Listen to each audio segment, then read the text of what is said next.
This is Whitney Rice from The Hive. Anita Hill, Sexual Harassment, and the 10 Virgins. Trigger warning. This piece contains discussion of sexual harassment and sexual violence. The floodgates have opened on the reality of everyday experience for American women. Sexual harassment is a daily occurrence, and the number of women who have not experienced sexual assault is vanishingly small. In the circle of women who are most dear to me, several have been raped. I myself had what I would describe as a semi-consensual sexual experience in college that had deep repercussions for me.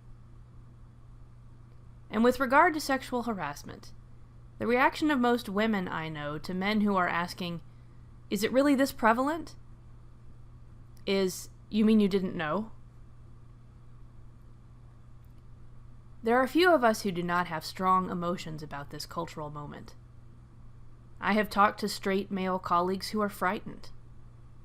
They are examining years of their lives in retrospect, wondering if they ever crossed a line somewhere, and will find out about it on the front page of the local paper. I have talked to male colleagues who react with scoffing dismissal, insisting these accusations are a fad and a bandwagon for every opportunist holding a grudge. Other male colleagues have reacted with sensitivity, solidarity, and commitment to being part of a solution. The female colleagues I've talked to have had a range of reactions as well. Some have had to shut down all news and social media in their lives because the constant barrage of sexual harassment allegations has triggered their own memories and swamped them with PTSD. Some who have not dealt with outright abuse or assault have felt guilty or privileged compared with those who have.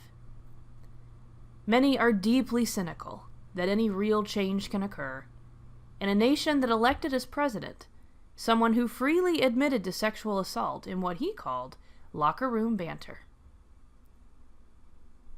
And this doesn't even begin to address the additional levels of harassment and assault experienced by those rendered even more vulnerable than those in my dominant milieu of middle-class white women.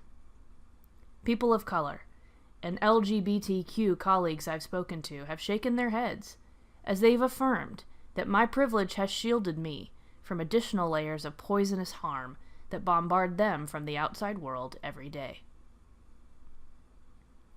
I think one of the questions everyone is asking is why now? A man asked me recently in jaw-droppingly sincere naivete, if it really was this much of a problem, why didn't anyone say anything? Women are saying, we have dealt with this every day of our lives since we hit puberty. Why has society all of a sudden decided to take it seriously? I, like most women, have a few moments in time that stand out in startlingly bright clarity throughout my life around this issue. One is the first time I ever received unwanted sexual touch, when I was groped at a school dance at age 13. I remember the feelings of fear, isolation, and shame that swamped me. My body actually felt cold, and the room seemed darker for a moment. And it seemed so surreal to see my fellow junior high students still dancing happily on the gym floor. One is the encounter I mentioned from college, where I kept saying no, and he kept not listening. One is stepping onto an elevator at my church office building soon after I got ordained, not realizing the man inside it was masturbating, and being trapped in there with him as he ejaculated. At that same job, there was a street preacher who called me the whore of Babylon because I was an ordained woman, every single day for 6 months when I walked past him on my way to morning and evening prayer. And it never occurred to me to ask him to stop, or to ask for help in getting him to stop. One memory is the death threat I received from a parishioner on Valentine's Day, which was then dismissed by the majority of my parishioners because he didn't really mean it, and of course you would be frightened. You're a young woman living alone. One vivid recollection is from when I worked for a summer in seminary, helping reorganize and catalog the archives of Yale Law School. The portion of the archives I was working in had boxes of files and documents, dedicated to every Yale Law graduate who was nominated to the United States Supreme Court. One of those grads was Clarence Thomas, and one of the boxes I had to go through contained every piece of correspondence received by the law school from alumni regarding the Anita Hill sexual harassment hearings. I sifted through page after page after page of letters abusing Anita Hill in the most vile, racist terms, describing her as deserving of all sorts of graphic sexual violence, and demanding that Yale Law come out in defense of Clarence Thomas, its embattled grad. There were 2 full boxes of pro-Clarence Thomas letters, and only 5 letters in support of Anita Hill, also a Yale Law grad. Most of them were on official law office stationery, and there they were, carefully archived by me in the basement of the bastion of establishment power contributing to a toxic system, from whom I gratefully received my student hourly wage. What price integrity? I decided to write about this now because of this sense of a cultural moment, a breakthrough of truth and transparency about women's experience that has elicited reactions from skepticism to relief to anger to grief. And it came to mind particularly because of this week's gospel passage. In our modern editions, we read the story of the wise and the foolish bridesmaids. But in the older translations, it was called the story of the wise and the foolish virgins. And that older title spoke to me of so many dynamics in today's conversation. Of course, the story comes from a culture in which women were valued as property, according to their perceived sexual purity. What I don't think we're really prepared to admit is that we are not as distant from that mindset today as we'd like to pretend. And I see some of the men and women in my life as the wise and foolish virgins. Virgins are the sexually uninitiated. They don't know what lies ahead of them. They are innocent and quote-unquote pure. They are seen as ignorant, and in this story, 5 of them are called foolish and unprepared. I can't help but see some men in my life and in our society as the foolish virgins. They don't get it, and they don't know they don't get it, and they don't understand why the chickens are all coming home to roost so suddenly, and for perhaps the first time, with real material consequences. Many men have been faithful partners of women in campaigning against sexual violence, in demanding of themselves and their peers a commitment to creating a safe and respectful environment for women at work and in the world. But many more have assumed they're not part of the problem. They've never raped anyone, have they? They've never grabbed a woman's ass. Or at least not since they were idiots in high school / college / their first job.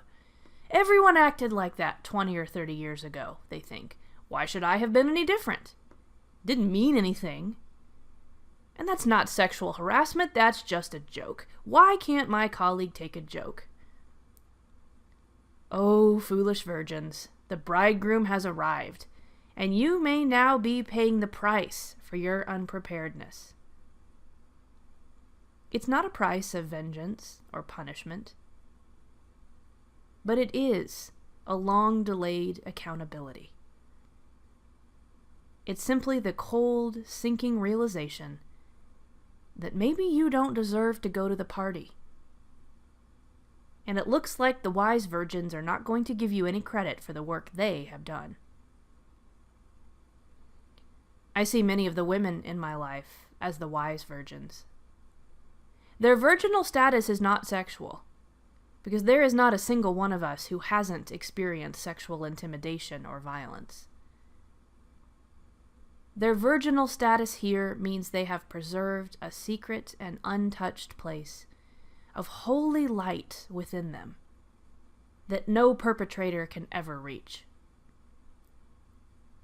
Their work of activism or awareness building, or even the simple courage to walk past a construction site in the city without crossing the street, has been a boundary keeping of sacred inner space. And day after day, year after year, defending and living out their truth, they have accrued the precious lamp oil of resilience. I don't know that I have any groundbreaking theological point to come to here. I simply find myself convicted by Jesus' final words in our passage today. Keep awake, therefore, for you know neither the day nor the hour. I hear that in 3 ways. First, I hear a clarion call to be aware of the ways in which I perpetrate or collaborate with sexual harassment, racism, and discrimination of any and all kinds. And 2, as John the Baptist says, bear fruit worthy of repentance. And I hear Jesus' words as a statement of hope that may even now be coming true. Keep awake, therefore, for you know neither the day nor the hour, when the truth will ring out, when justice will break forth, and when confession, absolution, and amendment of life will be the response to the systemic sins that beset us. And my prayer is that for my precious niece and nephews, one age 5 and the other's age 2, you know neither the day nor the hour, may mean that they will never know a day or hour in which sexual harassment is part of their everyday lives. May it be so. Thank you for listening. This is Whitney Rice on behalf of the Hive.